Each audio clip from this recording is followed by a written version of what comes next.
Hello and welcome, ladies and gentlemen. Craig Leo here from Barry Plant, and I'm joined here by the man himself, Barry Plant. So how are you, Barry? I'm very well, Craig. Lovely day to be here on the peninsula. The sun's coming out, so it's looking good. Always good to be on the peninsula, Barry, absolutely.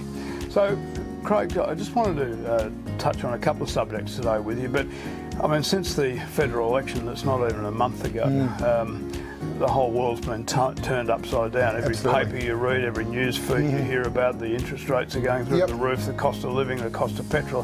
How are you seeing this in your local market? Has there been a change by way of numbers of people selling or buying or renting?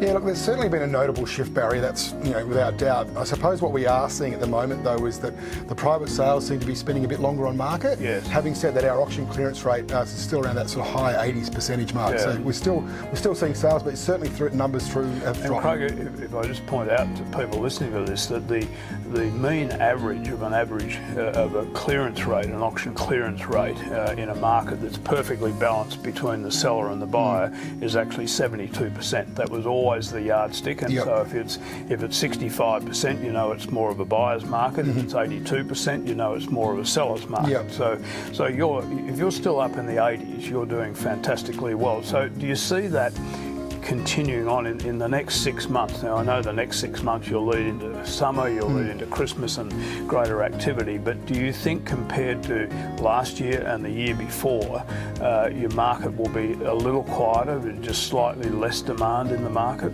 Yeah, look, I don't think that we'll see the growth that we saw over the last 18 months. That's without doubt. I think what we are moving to is a more normal market, whereby vendors and sellers and buyers rather will adjust to that as well. Yes, I agree with that. But certainly I think one of the patterns we've seen at the moment of people buying holiday homes more than ever, and that's based on probably travel being insecure and or probably just a bit too hard. Yeah, I agree with that. So do you see your market, do you think the prices will pull back a little bit here? Would that be your estimation, that maybe 5%? I mean, some of these investment analysis people and bankers are saying, it'll drop 20%. I mean, they just like to do that. That's not going to happen, and it's never going to happen for premium property either, is it? Yeah, look, I think you're right. I mean, obviously, as I said, with the growth we saw last year at that sort of 40%, certainly not going to happen. I do see that probably the market will come back slightly, but again, not to the point where But I think it's more a case that there's a double-edged sword here. One is price increases, which you've had 35% increase. That's enormous. You're not going to see that in the next 5 years. No. But it's more about the readily saleable aspect of a property, that if you put a property on the market, yes, it might take a little bit longer to sell, but if it's a high quality property, it's in good condition, great location, or it has fantastic potential, and you take it to auction, which is very much your market here, you're doing so well in that, you still see a good clearance rate for that level of property with a realistic vendor sitting in behind it.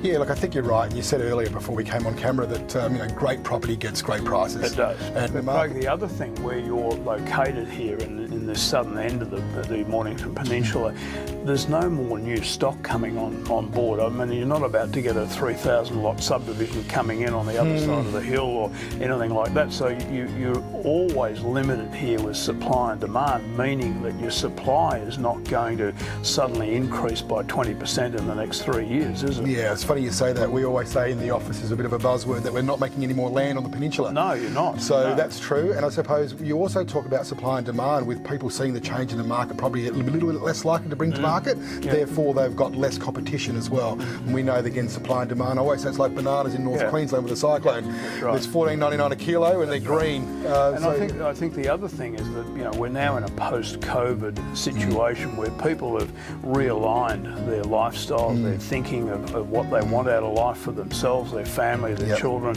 etc., and the generational side of it. That I think they're now looking and saying, we want quality of life, because life is, you can work and work for decades, but we don't want to do that and then suddenly look at it and say, well, we're 65 years of age, what have we done for the last 30 years other than working and raising a family? We want to enjoy that along the way, and this is the most obvious place where people would put their money into having a holiday house, as you said, and just having that family lifestyle enhancement. Yeah, not only that too, I suppose this is an accessible location to the CBD, with obviously the roads and sport. And what we saw, probably that sort of first COVID breakup, if you like, was people moving out of the Melbourne metropolitan area and coming down to enjoy the lifestyle. As I said, the beaches, the golf courses, the wineries, and everything that it offers down here. So we've seen that come in droves also.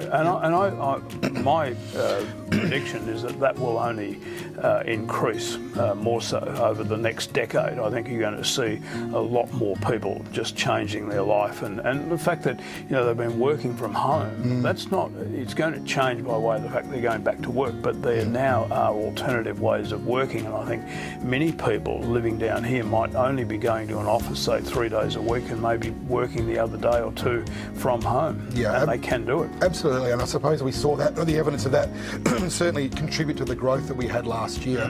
Some of the properties we were selling last year were $400,000 in excess of reserve, which was surprising. It was 26 registered bidders online, and we were calling them from the office.